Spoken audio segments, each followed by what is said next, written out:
Chaque fois que vous avez besoin d'aide, vous pouvez utiliser Mon espace service Philips pour demander une intervention technique ou applicative sur votre équipement ou demander d'autres services. Si vous avez besoin de support pour des prestations non couvertes par votre contrat de maintenance, n'hésitez pas à sélectionner l'option « Autres services » après avoir demandé une intervention.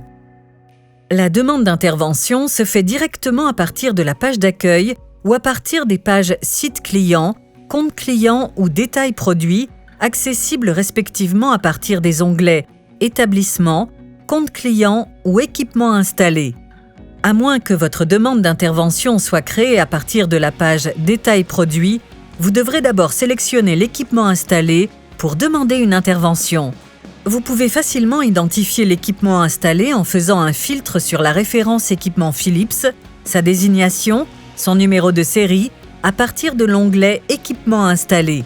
Sélectionnez l'équipement en cliquant simplement sur la référence Philips de l'équipement dans la première colonne. Lorsque vous demandez une intervention, vous devrez répondre à certaines questions de sécurité obligatoires.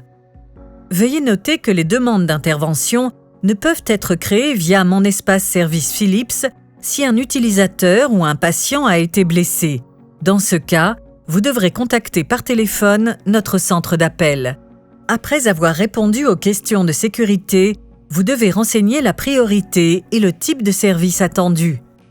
Si vous voulez qu'une autre personne que vous-même soit contactée, vous pouvez la sélectionner en cliquant sur le bouton « Sélectionner un contact pour votre dossier ». Si le numéro de téléphone dans le champ « Téléphone » est correct, il suffit de cocher la case « Coordonnées téléphoniques identiques ». Dans le cas contraire, vous pouvez saisir le numéro de téléphone dans le champ « Numéro de téléphone pour rappel ».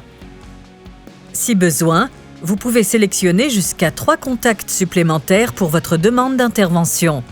Ils seront tenus informés par email de la création de cette demande d'intervention et de son suivi. La dernière étape consiste à documenter l'objet et la description détaillée de votre demande d'intervention. Si besoin, pour aider au diagnostic technique ou solutionner votre demande, vous pouvez utiliser le champ « Information santé patient » pour ajouter toute information confidentielle relative aux données patients. Ces informations ne sont visibles que par les employés autorisés de Philips et ne seront pas visibles dans le Mon espace service Philips par d'autres utilisateurs. Vous ne pouvez ajouter des pièces jointes qu'une fois le dossier d'intervention créé. Cliquez sur le bouton « Créer un dossier d'intervention ». Une fois votre dossier créé, vous serez dirigé vers la page détaillée de votre dossier d'intervention.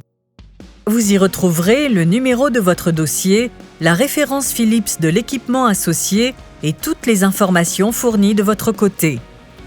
Il est alors facile d'ajouter des pièces jointes, telles que des photos de l'équipement ou des fichiers d'erreur, pour documenter plus précisément votre demande. Enregistrez ces pièces jointes sous format DF, JPEG, JPG ou PNG. De plus, vous pouvez fournir des détails supplémentaires et ou demander des informations sur votre dossier en ajoutant une activité. Quand vous avez créé votre dossier d'intervention, toutes les activités sont visibles à partir de l'onglet « Suivi du dossier d'intervention ». Les interactions s'affichent de la plus récente à la plus ancienne. L'affichage du suivi est plus ou moins détaillé en cliquant sur les boutons « Afficher tout » et « Tout réduire » ainsi qu'en cliquant sur chacune des rubriques. Avec Mon espace service Philips, nous sommes à vos côtés 24 heures sur 24, 7 jours sur 7.